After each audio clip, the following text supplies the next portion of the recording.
നീ ബലിപീഠത്തിൽ കാഴ്ച വയ്ക്കുമ്പോൾ നിന്റെ സഹോദരനോട് എന്തെങ്കിലും വിരോധമുണ്ടോ എന്ന് അവിടെ വച്ച് ഓർത്ത് കാഴ്ച വസ്തുവിനെ അവിടെ ബലിപീഠത്തിന് മുമ്പിൽ വച്ചിട്ട് പോയി സഹോദരനോട് രമ്യപ്പെടുക.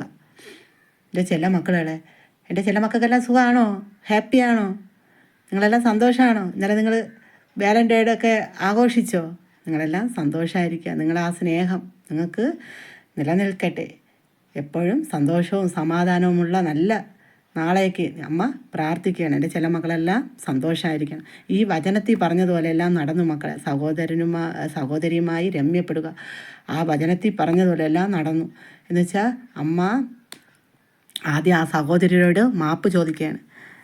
മാപ്പ് ചോദിക്കുകയാണ്. അവളോട് മാപ്പ് ചോദിക്കുകയാണ്. എന്നോട് ക്ഷമിക്കണമേ എന്നുവെച്ചാൽ അത്രയ്ക്ക് എന്നിൽ കൂടി ഈ വചനം കടന്നുപോയി മക്കളെ. അമ്മ സഹോദരിയോട് വിളിച്ച് ചോദിക്കുകയാണ്. അമ്മ എന്തെങ്കിലും ഉണ്ടെങ്കിൽ മേശപ്പുറത്ത് കൊണ്ടുവയ്ക്കും. എന്തെങ്കിലും ആപ്പിളും മാതളം എന്തെങ്കിലും ഉണ്ടെങ്കിൽ മേശപ്പുറം. അപ്പം അവിടുത്തെ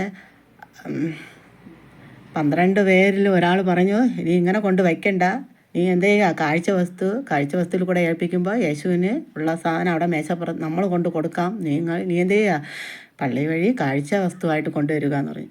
അപ്പോൾ എൻ്റെ അനിയത്തിയോട് ഞാൻ ഫോൺ ചെയ്ത് വിളിച്ച് ചോദിച്ചു, സഹോദരിയോട് ഞാൻ വിളിച്ച് ചോദിച്ചു, ഞാനും ആരെ കാഴ്ചവെപ്പെന്ന് പറഞ്ഞിട്ട് ഈ ഞായറാഴ്ച ഞാൻ ഈ കാഴ്ചവെപ്പിൽ യേശുവിന് കൊടുക്കാൻ കരുതി കാഴ്ച വസ്തുവായിട്ട് ഞാൻ വരുമെന്ന് പറഞ്ഞു. അയ്യോ, അത് നമ്മളെ കാഴ്ചവെപ്പായിരുന്നു, നിങ്ങൾ നമ്മളെ യൂണിറ്റിൽ കൂടെ വന്ന് നമ്മളെന്തേയില്ലേ നാണം കെടുത്തല്ലേ എന്ന് എൻ്റെ സഹോദരി പറഞ്ഞു. എനിക്ക് കേട്ടപ്പോൾ എന്ത് ചെയ്തു, ഒത്തിരി സങ്കടം വന്നു മക്കളെ. അപ്പോഴും സങ്കടം വന്നു കേട്ടപ്പോൾ. അപ്പോഴും ഞാൻ എന്ത് ചെയ്തു, അത് വാങ്ങിച്ചു വെച്ച സാധനം എന്ത് ചെയ്തു, എല്ലാം ഒരാളെ കാണിച്ചിട്ട് എല്ലാം കവറിലാക്കി ആ മേശപ്പുറത്ത് പിന്നെയും തിരിച്ചു കൊണ്ടുവച്ചു. പിന്നെയും പറയുകയാണ് അവർ, നിനക്ക് എന്തെങ്കിലും സാധനം ഉണ്ടെങ്കിൽ നീ പിന്നെയും കാഴ്ച വെപ്പിലൂടെ കൊണ്ടു കൊടുക്കുക. അപ്പോൾ പിന്നെയും ഞാൻ എന്ത് ചെയ്തു, ഒരു ദിവസം 2 പടല രസതളിപ്പഴം, അപ്പോൾ അത് പാത്രത്തിൽ വെച്ചുകൊണ്ട് ഞാൻ നിൽക്കുകയാണ്. എല്ലാവരും കൊച്ചു പിള്ളേരൊക്കെ മുമ്പ് നിൽക്കുകയാണ്, ഞാൻ പുറകെ നിൽക്കുകയാണ്. ഇതൊക്കെ വെച്ചോണ്ട് അപ്പോൾ യേശു കണ്ടുകൊണ്ട് പറയാണ്, പിന്നെയും പറയാണ്, നിനക്ക് സഹോദരിയുമായിട്ട് നിനക്ക് പിണക്കമാണ്, അത് രമ്യപ്പെട്ടിട്ട് നീ ആ കാഴ്ച വസ്തു എടുത്തിട്ട് വാ. എനിക്കത് കേട്ടപ്പോൾ ഒത്തിരി സങ്കടം വന്നു മക്കളെ. അന്ന് അമ്മ കൊടുത്തിട്ട് വന്ന് അവിടെ ഇരുന്ന് അമ്മ സങ്കടപ്പെട്ടു. എന്ന് വെച്ചാൽ സങ്കടപ്പെടേണ്ട ആവശ്യമുണ്ടോ മക്കളെ? ഇല്ല. അപ്പോൾ ഈ വചനം അത് അമ്മയിൽ കൂടി കടന്നു പോയതാണ് മക്കളെ. അമ്മ തന്നെ ഈശോയ്ക്ക് സമർപ്പിച്ചിരിക്കുകയാണ്. എന്നെ തന്നെ ദൈവത്തിന് സമർപ്പിച്ചാൽ പിന്നെ അമ്മയ്ക്കൊരു കാഴ്ച വസ്തു ഉണ്ടോ മക്കളെ? ഇല്ല.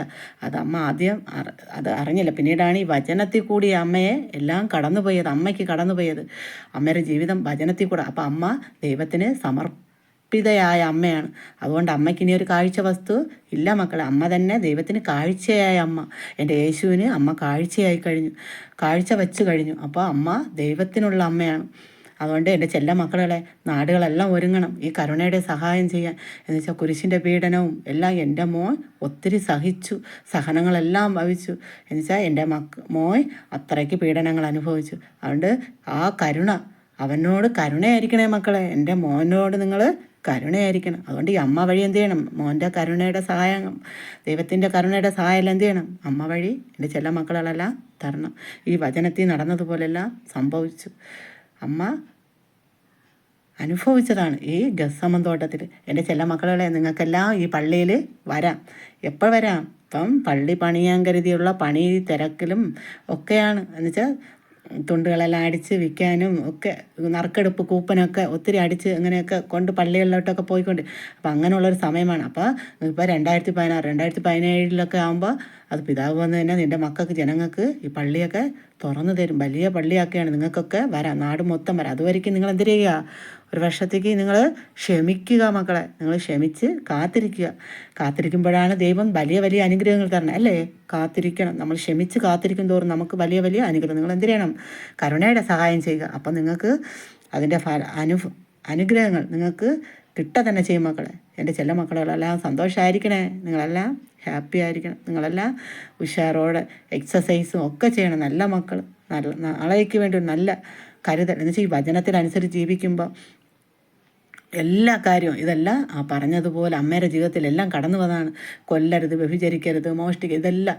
അപ്പോൾ എൻ്റെ യേശു പിന്നീട് ഈ അൾത്താരയിൽ നിന്ന് പിന്നീട് ഒരു പൂജയ്ക്ക് പറയുകയാണ്, ദിവ്യകാരുണ്യം സ്വീകരിക്കണം ആ പ്രസംഗത്തിൽ.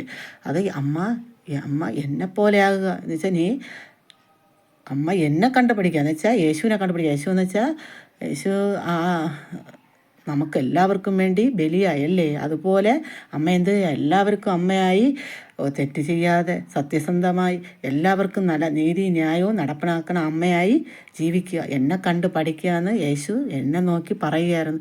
അമ്മ അന്ന് മുതൽ അമ്മ എൻ്റെ മക്കളെ നാട് മൊത്തം എൻ്റെ മക്കളെ എനിക്ക് ഒന്നുപോലെ സ്നേഹിക്കണം, എല്ലാവർക്കും ഒന്നുപോലെ ന്യായം വിധിക്കണം. അപ്പോൾ അത് സത്യസന്ധമുള്ള ഒരു അമ്മയ്ക്ക് അത് പറ്റുമല്ലേ. അത് സത്യസന്ധമായിട്ട് പറയണ ഒരമ്മയ്ക്ക് എല്ലാത്തിനും അതിന് കഴിയുള്ളൂ എൻ്റെ ചില മക്കളെ. അതുകൊണ്ട് നാടെല്ലാം ഒരുങ്ങുക. ഇന്ന് വായിച്ച ഇതെല്ലാം കണ്ടല്ലോ ഇന്ന് ഇടയലേഖനം. അപ്പോൾ അതിൽ പറഞ്ഞിരുന്നു കരുണയുടെ സഹായം. അതെല്ലാം നിങ്ങൾ എന്ത് ചെയ്യുക, ഒരു വർഷത്തേക്ക് എൻ്റെ ചില മക്കൾ അമ്മയുടെ എല്ലാ സഹായവും. നമുക്കിവിടെ ഇപ്പോൾ പള്ളി വെക്കുകയാണ്. എൻ്റെ മക്കൾക്ക് നാട് മൊത്തം എല്ലാവർക്കും വരാൻ കരുതിയാണ് പള്ളി വെക്കണേ. അപ്പം നിങ്ങൾക്ക് ആർക്കെങ്കിലും ഇതിൽ പള്ളി വെക്കണേ ഇതിലൊക്കെ സഹായിക്കാൻ തോന്നുകയാണെങ്കിൽ എൻ്റെ ചില മക്കൾ എന്ത് ചെയ്യുക, അമ്മയുടെ സഹായത്തിലൂടെ ചെയ്യുക. അപ്പോൾ പിതാവിൽ കൂടെ കൊടുത്ത് എന്ത് ചെയ്യുക, അത് നിറവേറണം. അവരെ നമുക്ക് എൻ്റെ ചില മക്കൾക്കെല്ലാം അത് പെട്ടെന്ന് തുറന്നു തരണം. പണി ചെയ്ത് പെട്ടെന്ന് തുറന്ന് നിങ്ങൾക്കൊക്കെ ഇവിടെ വരുവാൻ, കാണുവാൻ, ഇത് അമ്മ പറഞ്ഞ സത്യത്തിൻ്റെ കഥയാണോ എന്നൊക്കെ അറിയുവാൻ നിങ്ങൾക്ക് അതിനൊക്കെ നിങ്ങൾക്ക് വേണം. എൻ്റെ ചില മക്കളെല്ലാം സന്തോഷമായിരിക്കണേ, നിങ്ങളെല്ലാം ഹാപ്പി ആയിരിക്കണം, നിങ്ങൾ അനുഗ്രഹമുള്ള മക്കളായി തീരണം. എൻ്റെ ചില മക്കളെല്ലാം കണ്ണീര് കരയണ മക്കളാണ്, സന്തോഷമായിട്ടിരിക്കണേ.